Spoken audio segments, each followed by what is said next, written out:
Hello student, स्वागत है आप सभी का उत्तर प्रदेश पॉलिटेक्निक के एक नए वीडियो में। और बात करेंगे इस वीडियो में पॉलिटेक्निक की मार्कशीट के बारे में कि आपकी मार्कशीट किस प्रकार से होती है। और अगर आपकी बैक वगैरह लग जाती है तो मान लीजिए कि आपने बैक आगे चल के क्लियर भी कर लिया तो वो आपकी मार्कशीट पे शो होता है या फिर नहीं। और अगर आपकी मार्कशीट पे मान लीजिए कि बैक वगैरह शो हो रहा है तो आगे जॉब मिलने में किस प्रकार की समस्या वगैरह आती है। जैसे कि यहाँ पे आपको दिख रहा होगा इंटरफेस पे फर्स्ट ईयर, देखिए board of technical education Uttar Pradesh यानी कि बीटीपी बोर्ड की मार्कशीट है।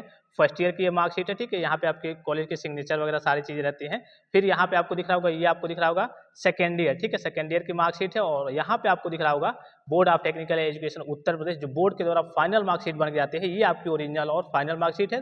तो हम इस वीडियो में केवल आपकी फर्स्ट ईयर के बारे में बात करेंगे कि आपकी फर्स्ट ईयर में अगर आपकी बैक लग जाती है या फिर सेकेंड ईयर में बैक लग जाती है या फिर फाइनल ईयर में मान लीजिए कि अगर आपकी बैक लग जाती है तो आपकी मार्कशीट पे शो होता है या फिर नहीं। जैसे कि यहाँ पे आपको दिख रहा होगा ऊपर आपके पर्सनल डेटा वगैरह रहेंगे, जैसे आपका नाम, इंस्टीट्यूट का नाम, आपका नाम, ब्रांच वगैरह, एनरोलमेंट नंबर। यहाँ पे आपका सेमेस्टर दिख जाएगा, सेमेस्टर फर्स्ट और सेमेस्टर सेकंड। जैसे इसी प्रकार से अगर आपकी सेकेंड ईयर की मार्कशीट होगी तो थर्ड सेमेस्टर और फोर्थ सेमेस्टर लिखा होगा। इसी प्रकार से अगर आपकी जो फाइनल मार्कशीट होगी यहाँ पे फिफ्थ सेमेस्टर और यहाँ पे सिक्स सेमेस्टर लिखा होगा। तो जो ज़्यादातर बच्चों के मन में डाउट वगैरह रहते हैं कि सर हमने हमारी बैक लग गई थी, बैक को हमने एक बार में या फिर दो बार में, जब भी आपने मान लीजिए क्लियर कर लिया तो वो आपकी मार्कशीट पे शो होगा या फिर नहीं। तो इसका सीधा और सिंपल सा आंसर है हाँ, वो आपकी मार्कशीट पे शो होगा। अगर आपकी बैक लग गई है तो वो आपकी मार्कशीट पे शो होता है। किस तरीके से शो होता है, कहाँ पे शो होता है, वो भी मैं आपको दिखाऊंगा। और एक बात का आपको बस ध्यान रखना है, आपको घबराने की जरूरत नहीं है। अगर आपकी फर्स्ट ईयर या फिर सेकेंड ईयर यानी कि थर्ड सेमेस्टर तक अगर आपकी बैक लग जाती है तब कोई दिक्कत की बात नहीं है। यानी कि अगर आप मान लीजिए सपोज कीजिए कि आपकी फर्स्ट सेमेस्टर में बैक लगी, आपने सेकेंड सेमेस्टर में एग्जाम दिया, नहीं क्लियर हो पाया, थर्ड सेमेस्टर में भी नहीं क्लियर हो पाया, जाकर के फोर्थ सेमेस्टर में क्लियर हो गया। अगर आपकी फोर्थ सेमेस्टर तक सभी बैक क्लियर हो जाती हैं तब कोई दिक्कत की बात नहीं है, क्योंकि जो मेन आपकी मार्कशीट होती है वो ये होती है फाइनल ईयर की मार्कशीट, ठीक है। अब इस पे आपका बैक नहीं जाना चाहिए। और इस पे बैक आपका कब नहीं जाएगा, जब आप कह लीजिए कि अगर मान लीजिए कि आप फिफ्थ सेमेस्टर में किसी का बैक पेपर का एग्जाम दे रहे हैं तो वो आपकी मार्कशीट पे शो होगा। इसी प्रकार से कोई आपकी प्रीवियस कभी की भी बैक हो, अगर आप फिफ्थ सेमेस्टर में जितने बैक पेपर के एग्जाम देंगे और सिक्स सेमेस्टर में, वो सारी आपकी मार्कशीट पे शो होंगे। तो इसलिए कोशिश किया जाता है कि फोर्थ सेमेस्टर तक सभी बैक वगैरह क्लियर हो जाए, उसके बाद से बैक ना बचे। जैसे कि मान लीजिए कि अगर आप मान लीजिए कि फर्स्ट सेमेस्टर का एग्जाम दिए होंगे, फर्स्ट सेमेस्टर में आपके दो सब्जेक्ट में बैक लग गई, ठीक है।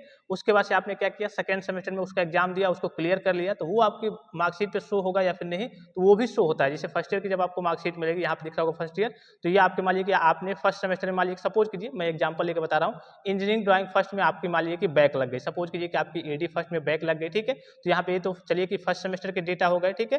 फिर यहाँ पे सेकंड सेमेस्टर में आपने उसका बैक पेपर दिया और क्लियर कर लिया, लेकिन फिर भी वो सब्जेक्ट मान लीजिए कि ये इंजीनियरिंग ड्राइंग जो सब्जेक्ट था, मतलब सॉरी फर्स्ट वाला जो सब्जेक्ट था इंजीनियरिंग ड्राइंग फर्स्ट था, इसमें आपकी बैक थी सपोज कीजिए। तो ये जो सब्जेक्ट है वो यहाँ पे आपका जो यहाँ पे दिख रहा होगा प्रैक्टिकल, ठीक है, यहीं पे आपका शो होगा। प्रैक्टिकल के नीचे शो होता है, प्रैक्टिकल के नीचे एक बैक पेपर का ऑप्शन आ जाएगा, उसमें आपका लिखा रहेगा इंजीनियरिंग ड्राइंग फर्स्ट। और उसमें इस बार आपने जब बैक पेपर दिया तो आपने क्लियर तो कर लिया, मान लीजिए कि आपने 60 में 50 पा लिया, तो ये वो सब्जेक्ट यहाँ पे शो होगा और उसके नीचे आपके सेशनल मार्क्स रहेंगे। यानी कहने का सीधा मतलब है अगर आपकी जब भी बैक लगती है तो उस ईयर की जो मार्कशीट बनती है उस पर आपका कहिए कि बैक पेपर शो होता है। ये एक तरीके से पहले, बहुत पहले की बात करें तो पहले ऐसे शो नहीं होता था, लेकिन अब कहिए कि बोर्ड द्वारा ये सारी चीजें शो कराई जाती हैं। लेकिन अगर आपकी फर्स्ट ईयर और सेकेंड ईयर में अगर आपकी बैक लग जाती है तो कोई दिक्कत की बात नहीं। अगर थर्ड फोर्थ सेमेस्टर के पहले अगर फोर्थ सेमेस्टर में बैक लगी तो आपको मालूम है कि उसका एग्जाम सिक्स सेमेस्टर में होगा। और जितने भी आप नॉर्मल पेपर, सेमेस्टर का पेपर या फिर बैक पेपर के एग्जाम फिफ्थ सेमेस्टर में और सिक्स सेमेस्टर में देंगे, वो आपकी फाइनल मार्कशीट पे शो होता है, ठीक है। ये आपका होता है, देखिए फाइनल ईयर 2023 की ये फाइनल मार्कशीट है। ये फाइनल मार्कशीट के बारे में आपको अलग से एक वीडियो प्रोवाइड करूंगा, अगर आप कमेंट बॉक्स में कमेंट करके कहेंगे तो, ठीक है। अब बात कर लेते हैं कि जॉब्स के मतलब जॉब वगैरह मिलने में क्या समस्या होती है। तो देखिए फर्स्ट ईयर में अगर आपकी बैक लग गई, ठीक है, और थर्ड सेमेस्टर तक अगर आपकी बैक लगी है, फोर्थ सेमेस्टर तक आपने क्लियर कर लिया, तो आपकी फर्स्ट ईयर और सेकेंड ईयर की मार्कशीट पे शो होगी। और फर्स्ट ईयर और सेकेंड ईयर की मार्कशीट की बात करें तो कहीं कहीं किसी किसी जो प्रोफेशनल कंपनी वगैरह होती है वही मांगा जाता है कि हाँ आप अपनी फर्स्ट ईयर की मार्कशीट को दिखाइए, सेकेंड ईयर की मार्कशीट को दिखाइए। अदरवाइज नॉर्मल सा जो रूल है बीटीपी का, आपको मालूम है कि 30% और 70% का रूल है। यानी कि फर्स्ट ईयर का जो टोटल नंबर होता है उसका 30% लिया जाता है, सेकेंड ईयर का जो टोटल नंबर होता है उसका 70% लिया जाता है और फाइनल ईयर का 100% लिया जाता है। इस हिसाब से कैरी ओवर के रूप में आपका फर्स्ट ईयर और सेकेंड ईयर का परसेंटेज लेकर के, आपके मार्क्स वगैरह लेकर के आपका फाइनल परसेंटेज बनता है। अगर आपको 30% और 70% और 100% के बारे में नहीं मालूम है तो आप कमेंट बॉक्स में कमेंट करेंगे तो मैं आपको उस हिसाब से वीडियो प्रोवाइड कर दूंगा कि ये 30%, 70% और 100% का बीटीपी का रूल क्या है, रिजल्ट में किस प्रकार से अप्लाई होता है, वो सारी चीजें मैं आपको प्रोवाइड करा दूंगा। बस इतना आप समझ लीजिए कि जॉब वगैरह में कोई दिक्कत नहीं होगी। अगर आपकी थर्ड सेमेस्टर तक बैक है, फोर्थ तक आपने क्लियर कर दिया, तब कोई दिक्कत नहीं है। अगर आप फोर्थ में अगर आपकी बैक लग गई और या फिर फिफ्थ में या फिर सिक्स में, तो उधर आप समस्या में पड़ जाएंगे।